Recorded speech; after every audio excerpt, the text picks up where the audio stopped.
Have you ever stood in front of the mirror, not to fix your makeup, not to smooth your hair, but just to look, really look, into the eyes of the woman staring back, and wondered, how could someone miss this light, this quiet fire, this soul that carries galaxies beneath her skin? How could he touch your body but never reach your depths? Why, when you offered your truth with open hands, did he flinch as if love was a flame and not the hearth you were building for him? Why, when your heart leaned in like a tide, did he retreat like a shoreline, always afraid of drowning? Why did your closeness scare him more than your absence? But today, we stop asking why he ran. Today, we stop shrinking to be understood. Because today is not about him. This is not about decoding the maze of his fear. This is about you. This is about your power, your presence, your peace. And how you, without pleading, without breaking yourself into smaller pieces, without becoming his therapist or savior, stand in your worth so fully that even his avoidance cannot ignore your gravity. These are not tips. These are psychological truths. Carved from the stone of lived experience, forged in the heat of Jungian shadows, those hidden corners where love and fear collide, grounded in Stoic strength, not the kind that numbs, but the kind that anchors you when the waves of his uncertainty try to pull you under. And most of all, these truths are rooted in the sacred return, the moment a woman finally stops chasing and starts coming home to herself. Choose yourself every day. Before he ever chooses you, you must choose yourself. Each morning, not with lipstick or approval, but with presence. You rise and say, I am enough even when no one is watching.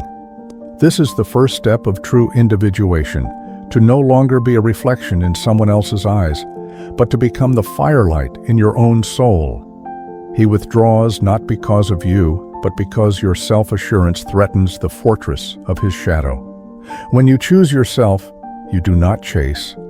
You become the woman no one can afford to lose. Hold mystery like a flame. Avoidants fear the depth they secretly crave, so don't hand them the map to your soul. Let them earn it. Be the moon, not the mirror. Let him wonder what you're thinking when you smile at the stars. Let him ache for the story behind your silence. Mystery isn't manipulation. It's self-respect wrapped in sacred pause. He wants control, but your mystery says, you don't get to hold me without reverence. Because you are not a puzzle to be solved, you are a myth to be honored. Speak with the voice of the wise woman. Do not beg, do not plead. Speak from the place in you that remembers the woman you were before he stirred your longing. The wise woman does not convince, she declares. She does not shout to be heard. She whispers truth and the world leans in. Tell him what you feel, but not to change him, to express you. Say it once, and let silence do the rest. For when a man hears truth unadorned, it rings in his bones, long after you've walked away. Refuse to compete with his wounds. You cannot outlove his trauma. You cannot romance away the mother who abandoned him, or the past that told him love equals pain. Stop trying to prove you're different. Your worth isn't measured by your willingness to bleed for someone else's healing. Step back, not in anger, but in clarity. Let him meet his own demons. Let him fight his own dragons. You are not here to be his savior. You are here to be sovereign. Radiate joy without permission. Let your laughter be unlicensed. Dance even if he watches with silence. Glow even if he turns away. The woman who radiates joy without needing approval disarms the avoidant more than any logic or persuasion, because she is free. And freedom terrifies a man who's built walls. But it also intrigues him, and in time, it may inspire him. Be the sun. Let him decide whether to step out of the shade. Walk away when respect is missing, not in anger, in knowing. In deep, still, goddess-like knowing, there is power in not needing to explain why you will no longer shrink for crumbs. If he ignores your needs, if he disappears when you reach out, you must let him face the consequence of losing you. This isn't punishment, it's initiation.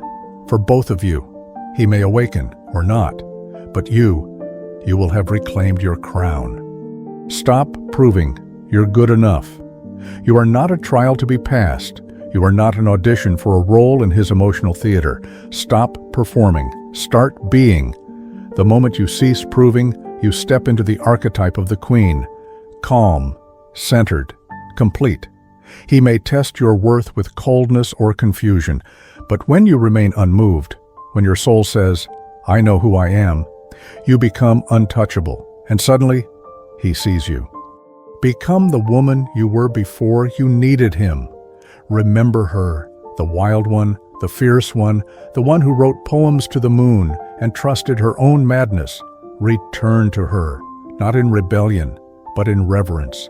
She is your essence, the untouched you, the full you. And when you live from that place again, you no longer need to show him your worth, because your presence is the proof, and those who see it will stay. Those who don't were never meant to. So to the woman listening, the one who has waited by the phone, who's rewritten the same message 100 times only to delete it in silence, this is for you. If he cannot see your worth, do not shrink, do not sparkle harder, do not twist yourself into softer shapes to fit into the narrow places he's willing to look. You were never meant to be easy to overlook. Become so devoted to your own growth that your soul no longer asks, "Does he see me?" but instead whispers, "Do I see me?" Water your roots. Tend to the wildflowers of your being. Write your own name in constellations and become fluent in the language of your own becoming. Let your inner world become a garden so lush, so sacred, so overflowing with light and shadow and truth that no external gaze could ever match the way you now see yourself. Because here's the alchemy. The moment you stop reaching, stop explaining, stop handing him mirrors, hoping he'll notice your reflection, is the moment he begins to feel the hollow echo of your absence. He will sit with the silence you once filled with warmth. He will notice the gravity of what he lost, not because you begged, but because you walked. And even if he never awakens, even if his eyes remain closed forever, it will not matter, because you will have returned to the only gaze that truly mattered, your own. Because you will have remembered that the most powerful love story was never the one where he chose you, but the one where you chose you.